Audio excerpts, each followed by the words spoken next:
फिर वह ईश्वर कैसा होना चाहिए? ईश्वर सर्वशक्तिमान होना चाहिए। हमारे यहां सबसे बड़ा फोर्स वैज्ञानिक मानते स्ट्रॉन्ग फोर्स जो क्वार्क के बीच में काम करता है। लेकिन सोचिए, जिसने उन क्वार्कों को मिलाया था या जो उन क्वार्कों को अलग करेगा, वो स्ट्रॉन्ग फोर्स से बड़ा होगा कि कम होगा? बड़ा ही होगा।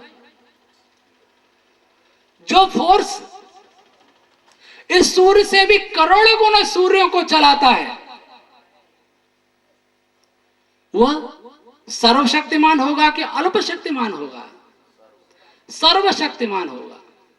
उसके ऊपर कोई भी शक्ति नहीं है। वो शक्ति की अंतिम सीमा होगी। अंतिम सीमा भी नहीं कहूंगा, सीमातीत होगा। उसकी कोई सीमा नहीं होगी। क्योंकि अगर उसकी शक्ति की सीमा होती तो इतनी बड़ी रचना को कर ही नहीं सकती थी। और उसकी शक्ति ऐसी होगी, लाइट रेज टायर हो सकती हैं, टायर्ड लाइट जैसी कल्पना वैज्ञानिकों की है, लेकिन उस शक्ति की कोई रेज नहीं है, इसलिए वो शक्ति कभी थकने वाली भी नहीं है।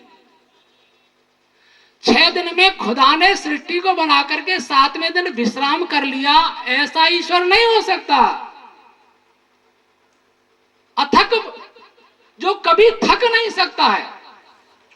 लेकिन सर्वशक्तिमान का अर्थ यह नहीं है कि कर तुम अकर तुम अन्यथा कर तुम, करूं न करूं उल्टा करूं, ऐसा नहीं होता है। महर्षि दयानंद जी ने सत्य और प्रकाश में बहुत सुंदर प्रश्न उठाया है कि सर्वशक्तिमान का अर्थ क्या यह भी हो सकता है कि वो अपने जैसा दूसरा ईश्वर पैदा कर ले या अपने को मार भी सकता है? सर्वशक्तिमान का अर्थ यह बताया कि जो बिना किसी सहायता के सारे कार्य स्वयं कर लेता है, इसलिए सर्वशक्तिमान है। हम कितनों की सहायता लेते हैं? एक रसोइया भोजन बना रहा है, वो किन किन की सहायता ले रहा है? रोटी बनाने वाली माताओं की, लकड़ी काटने वाले की, आग जलाने वाले की, पानी लाने वाले की, बस इतनी। और भी पानी लाने वाला कितनी सहायता ले रहा है? ट्यूबवेल की सहायता ले रहा है। ट्यूबवेल किन की सहायता ले रहा है? बोरिंग करने वाले की सहायता ले रहा है। मशीन की सहायता ले रहा है। मशीन बनाने वाले की सहायता से बनी है, और वो मशीन लोहे से बनी है। लोहा खोदने वाले की सहायता ली है, लोहा जिस लोहे से खोदा है उसकी सहायता ली है। गेहूं उगाने वाले की सहायता ली है, आटा पीसने वाले की सहायता ली है, खाद बनाने वाले की सहायता ली है, फैक्ट्री बनाने वाले की सहायता ली है। एक रोटी बनाने के लिए हजारों परोक्ष साधन है जिनकी हम सहायता ले रहे होते हैं। लेकिन ईश्वर किसी की सहायता नहीं लेता है। ईश्वर का कोई कारण नहीं है। प्रकृति से निर्माण करते उपादान कारण है, ईश्वर के लिए कारण कोई नहीं है। क्या उसको किसी इंस्ट्रूमेंट की जरूरत पड़ेगी, उसको किसी हेल्परों की जरूरत पड़ेगी? इसलिए वह सर्वशक्तिमान है। ईश्वर के अलावा जितने भी कर्ता हैं इस ब्रह्मांड में, वो कोई भी अपना कार्य अकेला नहीं कर सकते। संसार में जितने कणों का व्यवहार देखा जाता है, इलेक्ट्रॉन का व्यवहार, क्वार्क का व्यवहार, ग्लूऑन का व्यवहार, ग्रेविटॉन, प्रोटॉन, फोटॉन, इन सब का व्यवहार भी हम एकाकी कभी नहीं देख सकते। जिस समय देख रहे होते हैं उस समय उसको कोई और प्रभावित कर रहा होता है। हम जान रहे हैं कि हमने पृथ्वी की गति को देखा है, और हम ये सोचते हैं कि पृथ्वी पर सूर्य के आकर्षण का ही प्रभाव है। ज्वार भाटे के समय पर सोचते हैं कि चंद्रमा के आकर्षण का भी प्रभाव है। लेकिन इस पृथ्वी की गति को सभी ग्रहों का आकर्षण भी प्रभावित करता है, उनकी गतियां भी प्रभावित करती हैं। और सूर्य जो गैलेक्सी में चारों ओर चक्कर लगाता है, उस सूर्य की गति भी इसमें जुड़ती है। और जिस जिस कक्षा में जहां जहां वो जाता है वहां आसपास के तारों का भी पृथ्वी पर प्रभाव पड़ता है, दूसरी गैलेक्सियों से आने वाली रेज का भी प्रभाव पड़ता है।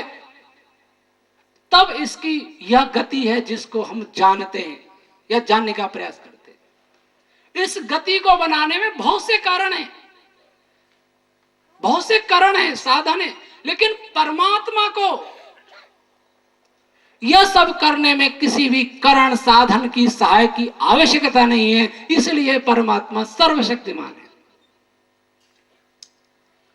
और परमात्मा कैसा होना चाहिए? वह परमात्मा सर्वज्ञ होना चाहिए, सब कुछ जानने वाला। आज कल मैं चर्चा कर रहा था कि अगर किसी दांत के डॉक्टर से भी कहें कि क्या तुम दांत के बारे में सब कुछ जानते हो, दुनिया का कोई डॉक्टर एक स्थिति में कह देगा इससे आगे हम नहीं जानते। हृदय का डॉक्टर तो बहुत बड़ी बात है, मस्तिष्क का डॉक्टर, मस्तिष्क तो अभी तो समझा ही नहीं गया। लेकिन जिसने दांत को बनाया, जिसने शरीर के सब अंगों को बनाया, जिसने कोशिका को बनाया, जिसने ब्रह्मांड सूर्य तारों को बनाया, जिसने सब कुछ को बनाया, उसका ज्ञान कितना होगा? सब कुछ जानने वाला ही सब कुछ बनाने में समर्थ हो सकता है। अगर उसमें कहीं भी जानकारी की कमी होती तो ब्रह्मांड पूर्ण बन नहीं पाता। ब्रह्मांड की प्रत्येक रचना बहुत बुद्धिपूर्वक है। कुछ लोग ईश्वर की सिद्धि में, या जो वैज्ञानिक ईश्वर की सिद्धि में, चाहे आइंस्टीन हो, चाहे फाइनमैन हो, न्यूटन हो, उन्होंने इस ब्रह्मांड की रचना को बुद्धिपूर्वक माना कि बुद्धिपूर्वक बनी हुई है सृष्टि, इसलिए इसके पीछे कोई बुद्धि वाली सत्ता है, शक्ति वाली सत्ता है, और उसकी न शक्ति का अपार है न उसकी बुद्धि का अपार है। हम कुछ मॉडल बनाते हैं, पेड़ पत्ती का मॉडल, एक पत्ती को ले, पत्ती के बारे में भी कोई नहीं कह सकता कि हम सब जान गए हैं। एक कोशिका के बारे में नहीं कह सकता तो पत्ती के बारे में कैसे कहेगा? जब हम अणु के बारे में नहीं कह सकते तो पत्ती के बारे में कैसे कहेंगे? जब हम परमाणु के बारे में नहीं सब जानते तो अणु के बारे में कैसे जानेंगे? जब इलेक्ट्रॉन आदि के बारे में सब नहीं जानते तो एटम के बारे में कैसे जानेंगे? तो हम कुछ भी नहीं जानते। लेकिन परमात्मा, उसके सामने कुछ भी नहीं जानते, वैसे कुछ जानते हैं, इसलिए हम भी ज्ञानवान हैं, जीवात्मा भी ज्ञानी है, लेकिन अल्पज्ञ है। जो इस संसार को बनाता है वह परमात्मा सब कुछ जानता है। अगला, वह परमात्मा सर्वांतर्यामी होगा।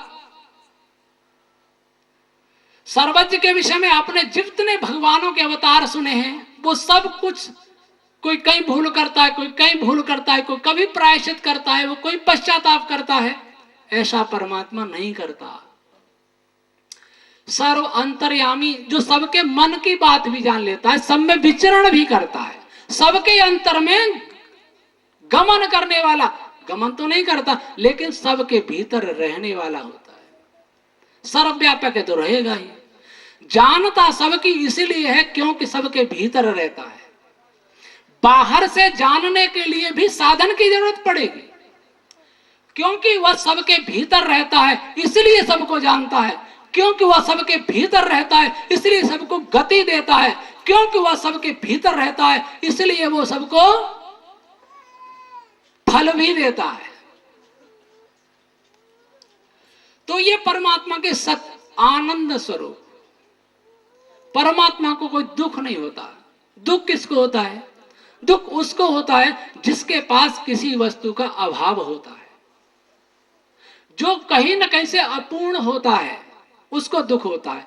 क्योंकि प्राप्त करने की इच्छा जब पूरी नहीं होती तो उसको दुख होता है। क्योंकि परमात्मा के लिए कुछ भी अप्राप्त नहीं है, सब कुछ उसका है, सब कुछ उसके अंदर है। तदंतरस्य सर्वस्य तदु सर्वस्यास्य बाह्यतः। तो जो कहीं से अपूर्ण नहीं है, जिससे कुछ भी अप्राप्त नहीं है, इसलिए उस परमात्मा को दुख नहीं होता बल्कि आनंद स्वरूप होता है। तो ये परमात्मा के मोटा मोटा स्वरूप हुआ कि, और ऐसा ईश्वर, इस प्रकार का ईश्वर और भी रह गए, न्यायकारी, दयालु, अभय, नित्य। नित्य तो अनादि होगा तो अनंत भी होगा, कभी मरेगा भी नहीं। पवित्र, पवित्र का क्या अर्थ है? पवित्र का अर्थ होता है जो शुद्ध रूप में होता है, किसी चीज का उसमें मिश्रण नहीं हो सकता, किसी भी पदार्थ से वो मिश्रित नहीं हो सकता, मिश्रित होते हुए भी निर्लिप्त रहता है। जैसे लोक में प्राय आकाश निर्लिप्त है, स्थूल पदार्थों के विषय में चर्चा करें, परमात्मा आकाश आदि सबसे ही निर्लिप्त है, किसी में मिश्रित नहीं होता, इसलिए पवित्र है, सृष्टिकर्ता तो है ही। तो इतने जो गुण बताए परमात्मा के, ये गुण इस संसार में जितने भी ईश्वरवादी हैं उनमें से केवल आर्य समाज बतलाता है, ऋषि दयानंद बतलाते हैं। आर्य समाज के दूसरे नियम में ऋषि दयानंद ने ईश्वर के जितने गुणों को बतलाया है उतने गुण किसी एक जगह पर कहीं भी नहीं मिलेंगे। मैंने तो कई छोड़ दिए हैं क्योंकि उन पर कोई बहुत विवाद भी नहीं है। न्यायकारी दयालु पर विवाद है लेकिन उसका विज्ञान से थोड़ा अलग हटके है, इसलिए छोड़ रहा हूं। तो ऐसा ईश्वर सब परेद अगाध शुक्रम अकायम अव्रणम अस्नाविरम शुद्धम अपाप विद्धम कबीर मनीषी परिभू स्वयंभू, ऐसा ईश्वर वेद प्रतिपादित है, ऐसा ईश्वर उपनिषद वर्णित है, ऐसा ईश्वर ऋषियों के द्वारा बताया है, ऐसा ईश्वर अंतिम ऋषि महर्षि दयानंद जी महाराज ने बतलाया है।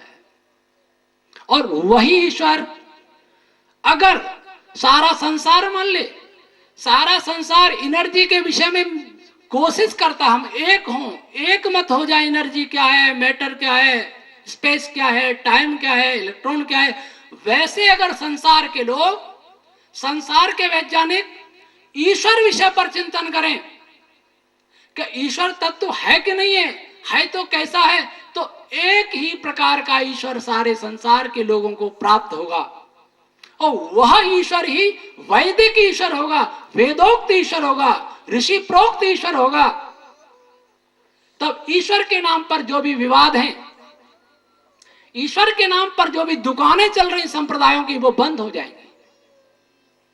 आज हम ऐसे ईश्वर को नहीं मानते, जो ऐसे ईश्वर को मानते भी हैं उन्हें शायद अंदर से विश्वास नहीं है, इसलिए ईश्वर और मुक्ति के सपने दिखाते हुए भी स्वयं उन कर्मों में रत रहते हैं जो अनीश्वरवादी करते हैं। ईश्वरवादी होते हुए भी, कहते हुए भी हम वे कर्म करते हैं जो अनीश्वरवादी करते हैं। इसका अर्थ यह हुआ कि हमें ईश्वर की सत्ता में भीतर तक विश्वास नहीं है।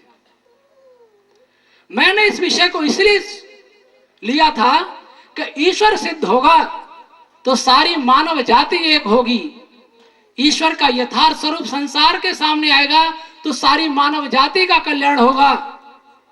और क्योंकि विज्ञान का युग है, हर बात में पूछा जाता है साइंटिफिक बेस क्या है, मैंने आपको कल से आज तक ईश्वर का साइंटिफिक बेस बताने का संक्षेप में प्रयास किया।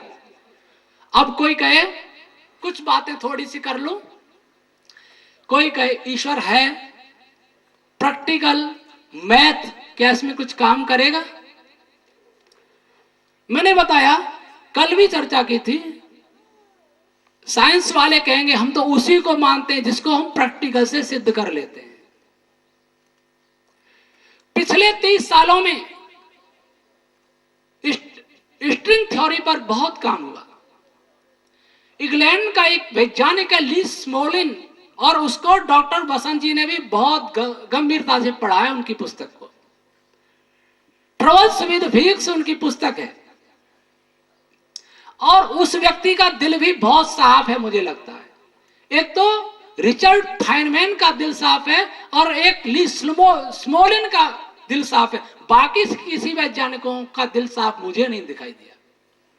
उस व्यक्ति ने साइंस की समस्याओं को, इस समस्याओं को डॉक्टर साहब बताएंगे शाम के कार्यक्रम में, बड़ी सहजता से स्वीकार कर लिया है।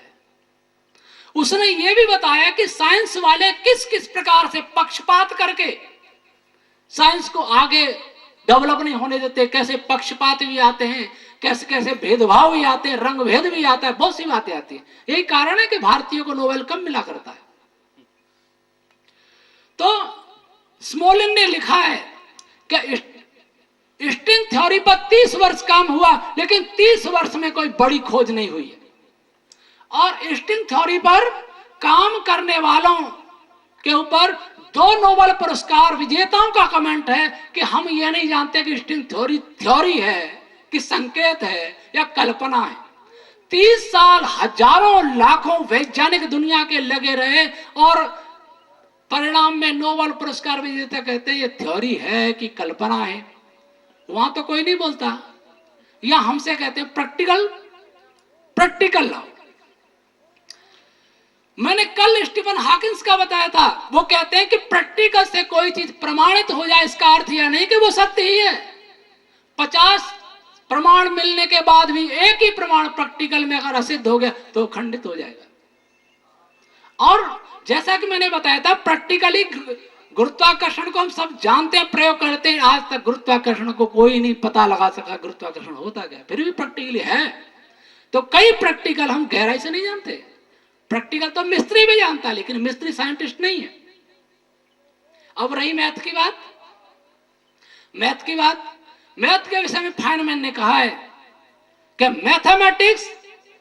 मैथमेटिक्स के लिए ठीक है, लेकिन संसार कॉम्प्लेक्स है, सब जगह मैथमेटिक्स ठीक काम नहीं करता है। मैथमेटिक्स केवल मैथमेटिक्स में दिमाग लगाता है। एक बार बाकरा के भवानी सिंह ने बड़ा अच्छा एक उदाहरण दिया, जोधपुर में मिले। मैं आयुर्वेद हॉस्पिटल में था, तो मैं कुछ पढ़ रहा था, तो स्वामी जी आपको एक मजेदार बात बताऊं मैथमेटिक्स की। बताइए। बहुत उच्च कोटि की नहीं, लेकिन मुझे बड़ी सटीक लग रही। गाय का गोबर जमीन पे पड़ा था, एक बालक आया, उसने उठा के उसको दीवार पे फेंक दिया। दीवार पे चिपक जाएगा। 2 मैथमेटिशियन आए,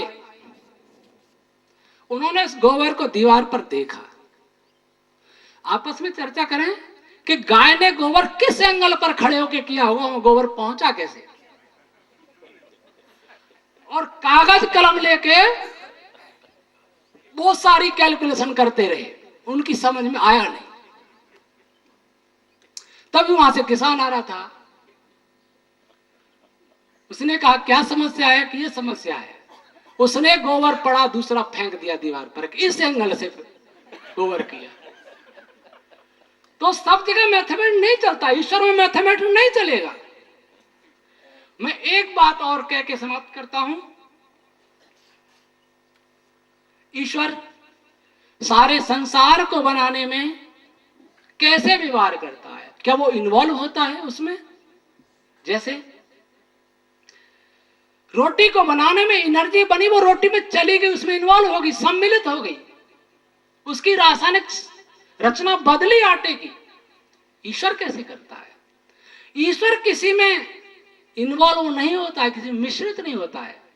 इसमें भी मुझे एक बहुत अच्छी कहानी, हमारे बाबूलाल जी बैठे हैं, आर्य समाज के मंत्री, उनकी याद आ गई और उनको मैं शायद अपनी तरफ से संशोधित करके कह के समाप्त करता हूं। ईश्वर इन्वॉल्व नहीं होता, केवल सबका विभाजन करता है, सबको संयुक्त करता है, लेकिन स्वयं न विभाजित होता है और न संयुक्त होता है उनके साथ। सांख्यकार ने कहा तत्सन्निधानात् अधिष्ठातृत्व मणिवत। तो इन्होंने एक कहानी सुनाई कि एक व्यक्ति के पास, मैं उसको अपनी ओर से थोड़ा सा बदलूंगा। एक व्यक्ति जब मरने लगा तो उसने 4 बेटों में वसीयत कर दी और वसीयत ये कर दी कि एक बेटे को मेरी संपत्ति का आधा भाग मिले, एक को चौथाई भाग मिले, एक को पांचवा भाग मिले, और एक को आधा, चौथाई, पांचवा, और क्या था? नहीं, 10वां नहीं था। बाबूलाल जी हैं यहाँ?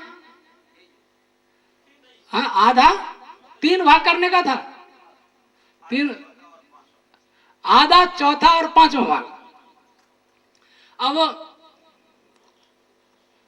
वो तो मर गया, अब इसमें तो बचता है, एक तो पूरा होता नहीं, 1/2, 1/2, 1/4, 1/5 तो पूरा नहीं होता, तो बाकी बचे वो पंच ले लेंगे बांटने वाले, ऐसा मैं जोड़ता हूं। खेत भी बट गया, अनाज भी बट गया, सब कुछ बट गया। ऊंट थे उसके पास 19, अब आधा कैसे करें? 9.5 होते हैं। अब यह मामला फंस गया, इसका बंटवारा कैसे करें?